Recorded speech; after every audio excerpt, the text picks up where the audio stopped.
The 1998 Le Mans looked as if it would go right the way to the 2 o'clock finish. But what's this? A Toyota in trouble. Limping in with a puncture in the tyre. That departs company with a wheel. More dramas out on the circuit for this Porsche. A spin from 65. Shirl, Arl and Warnock, they'd had a torrid time. Not the first incident from that particular car, the Rook team car.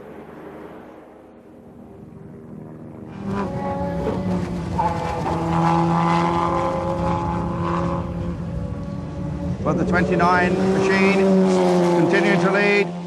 Boots and Kelleners and Jeff Lees.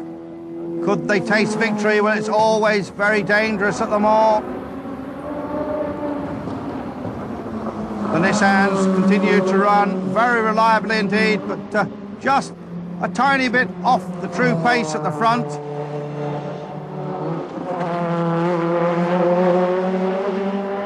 '32 car goes down the Mulsanne straight again, and well, you can see the worry in the Toyota pits. There's Olivier Griard at the wheel of that Courage, still going strongly, but in fact, it's resignation on their faces. There's a retirement, the 72 Gustave Chiro Hiver car. But the big news was the retirement of the 29 car. It had stopped out on the circuit. It already had 2 new gearbox clusters. And finally, the gearbox, the transmission, had broken. And Porsche, who so often go all the way at Le Mans, were there, lying in first and second places. The 26 car, 1 lap in front of the 25 car, and the race had come to Porsche. But certainly, Toyota could be proud. Their first ever time with the new team at Le Mans. The car had led the race with less than 2 hours to go. It looked as if they were going to win it. They were denied. Just consider the devastation in the pits. There you see, well, and that's one of the engineers. The lady there is one of the senior engineers with the team. De Courtins puts a hand on her shoulder.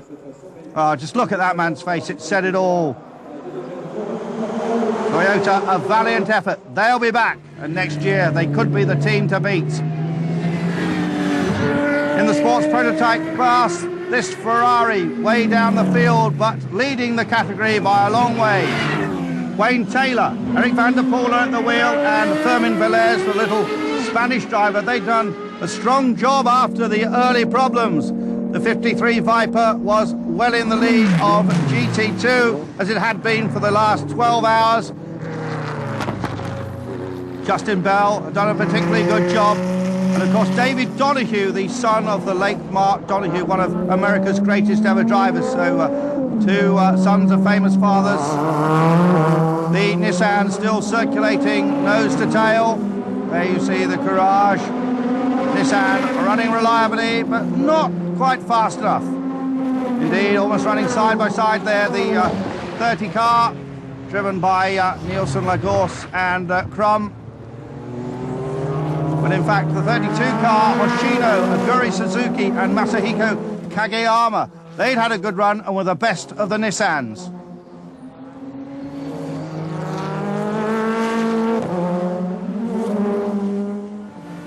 We go on board there briefly with Aguri Suzuki, yet another ex-Grand Prix driver in this race.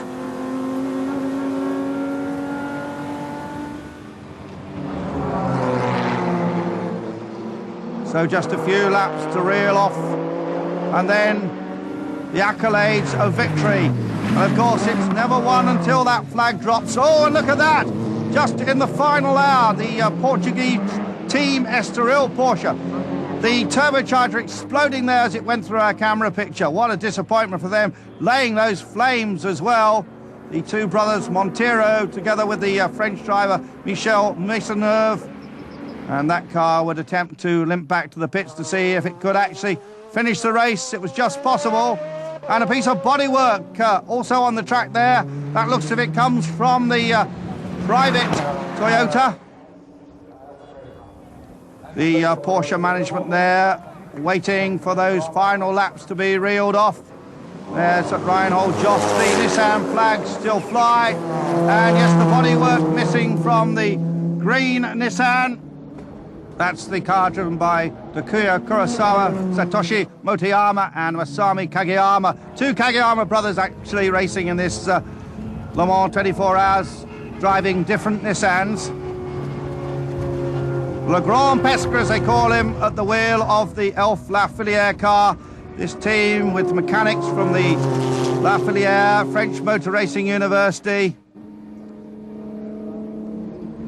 Problems, late problems for the 68 car, the Elf Abatha team car, which that team actually won GT2 last year, but limping, Eric Graham, Hervé Poulain and Jean-Luc Marie-Laribière, the drivers. But that is the face of Norbert Singer. I think his face said it all.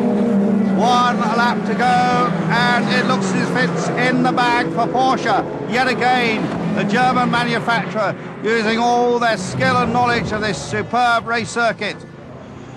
They've been trying to win this race with a GT car for a number of years. Big disappointment last year, remember, in the late morning when Bob Wallach, of course, crashed and the other car burst into flames. And so Porsche was still victorious, but with the prototype. Well, this year it was going the way of their new GT1, the car they built for 1998, the first all-carbon fibre Porsche. Alain McNish, Laurent Aiello and Stefan Ortelli, the drivers. A lap behind, Jörg Müller, Uwe Altzen and Bob Wallach. Bob Wallach has tried for so many years to win this race, to be denied yet again. I think it's his third second place.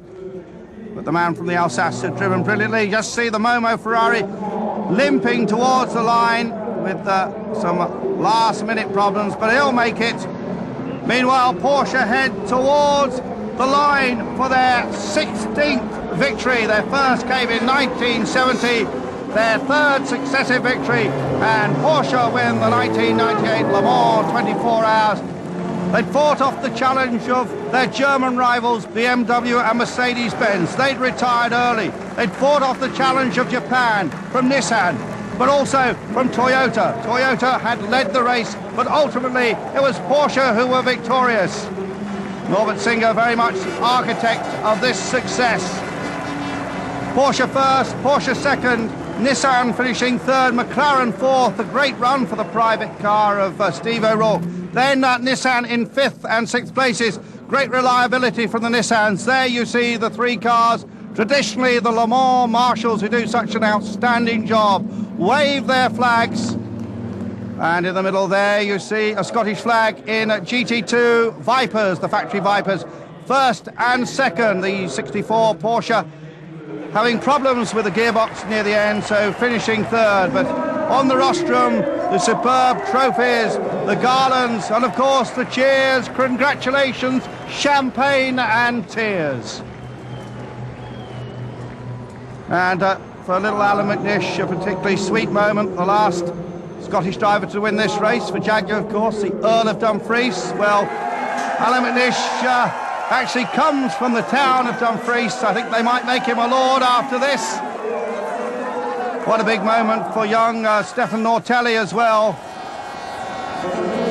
And there you see the trio, McNish on the right, Laurent Aiello on the left and Ortelli in the middle of the victorious trio.